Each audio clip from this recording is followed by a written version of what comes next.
there is a principle called WU-WEI.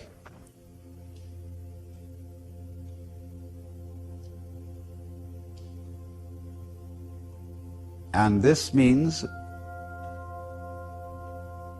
Wu means none or not, no, negation. Wei has a combination of meanings. It can mean action, making, but the best translation I have found for it is forcing.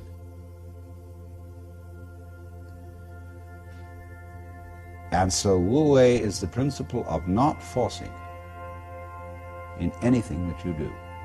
Now we know when we watch any performance of an artist, be it a dancer or an actor or a musician, we know immediately when the performance is forced. And we say it doesn't ring true, it's too artificial, it doesn't seem to be natural. Many people who study the Taoist doctrines think that Wu-Wei means do nothing, in the sense of laissez-faire, be lazy, always be passive. It doesn't mean that. There is a time for action. When you study judo, you use muscle only at the right moment. When your opponent is hopelessly overextended and off balance, and you add a little muscle to it and you throw him across the room. But only then. You never use muscle at the wrong moment. For as Shakespeare knew perfectly well, there is a tide in the affairs of men which, taken at its flood, leads on to fortune. And so Wu-Wei is based on knowledge of the tide, the drift of things. Get with it. Wu-Wei is the art of sailing rather than the art of rowing.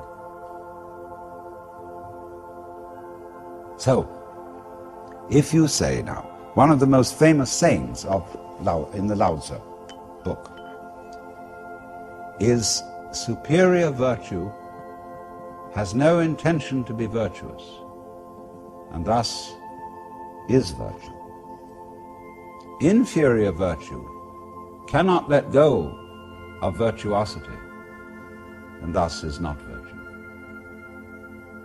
So one could also say,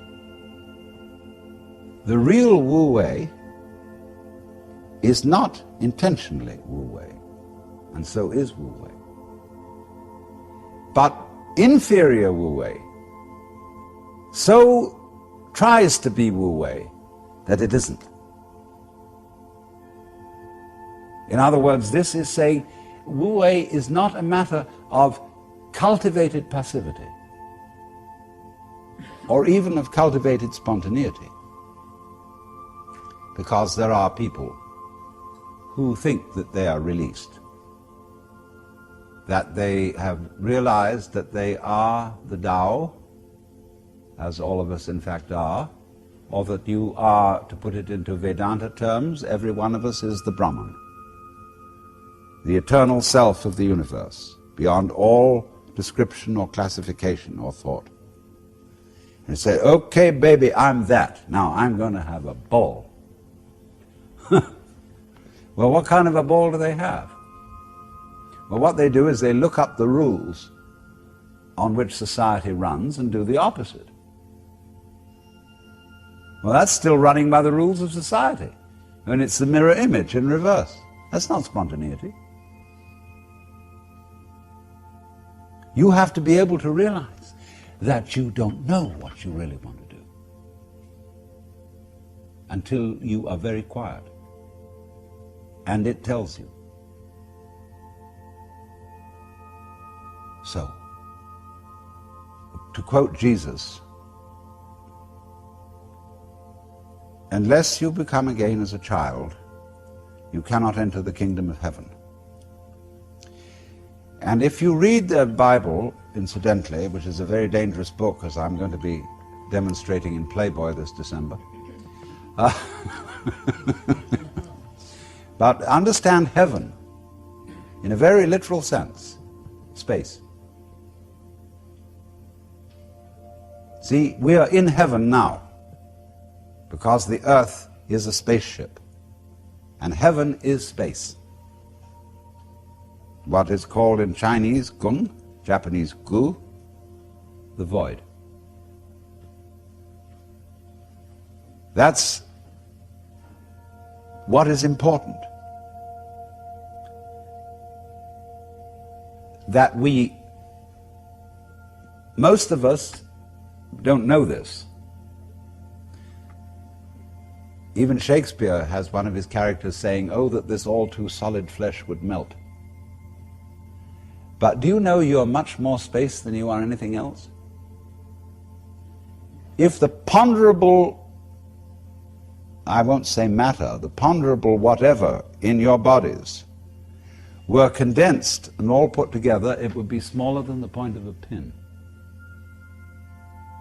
And anyway, somebody once said, even a bishop is 80% water.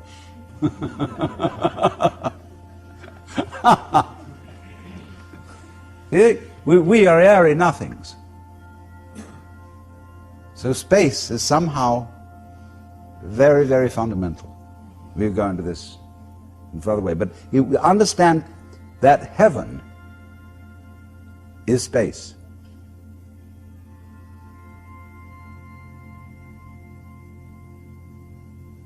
And all those references in those nursery rhymes that we learned as children, which were the hymns about heaven, always were talking about thrones and crowns and harps and streets of glass.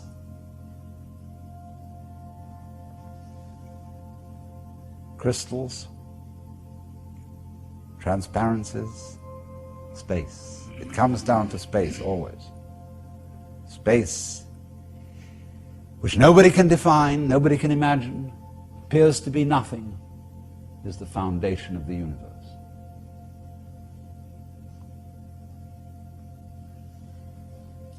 But you have to become again as a child to see that.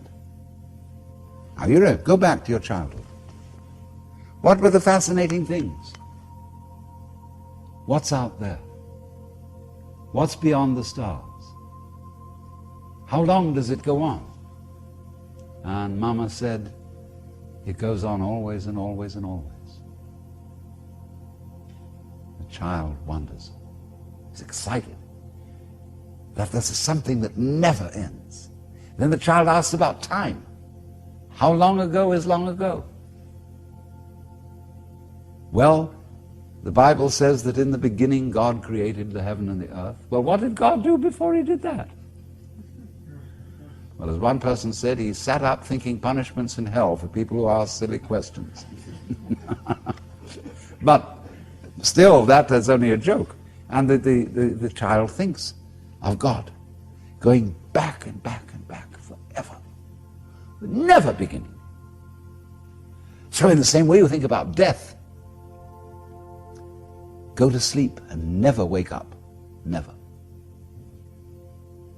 Whew. Why, it would be as if you never had existed. Not only you, but everything else. Which is, of course, the way things were before you were born. You just turn it backwards. You know, how about waking up after having never gone to sleep? That's quite a thought. There's something fishy about it all. Ichthys, Jesus Christos Theo Iosso here, the fish.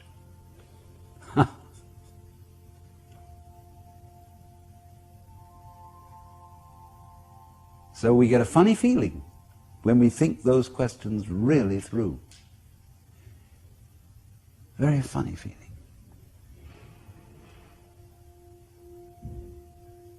And children, you see, love to get into that funny feeling. Children do all kinds of weird things. They like to spin around as fast as possible, so they watch suddenly the whole ground goes tilting. They do this thing with their eyes, and they go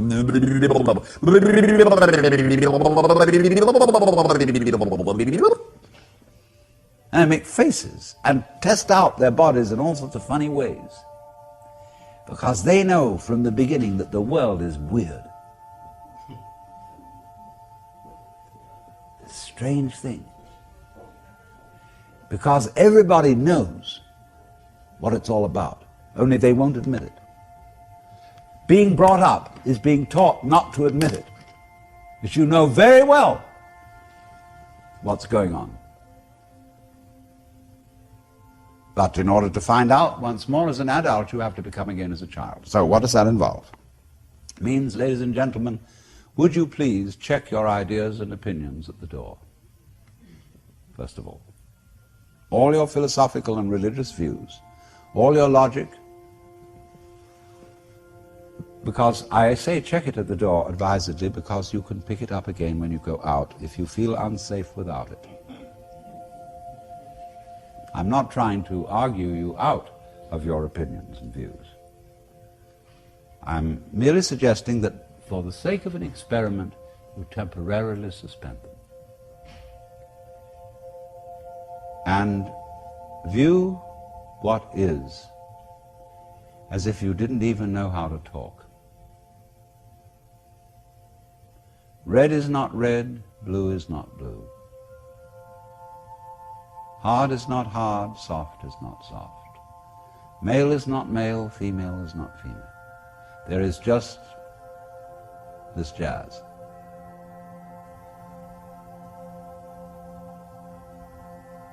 It will not be possible to compel yourselves into this way of looking at things, because what Buddhists call habit energy is going on. And as I talk to you, you will find yourselves thinking in a compulsive and habitual way, this is red, this is green, this is something, this is nothing, this is solid, this is space. All right, but treat those thoughts that are going on in your head in exactly the same way as if they were, see? That's all they are. Like shapes in the spray as the sea breaks on the rocks. Now, please don't get agitated that this is an anti-intellectual point of view, that this is undermining the value of logic and reason and so on. Just that we'll bring all that back later when we need it. But just for the time being, let's simplify. Close your eyes. Listen.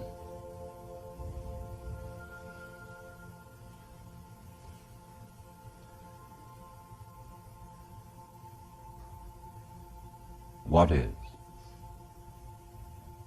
What do you really and truly, honestly hear?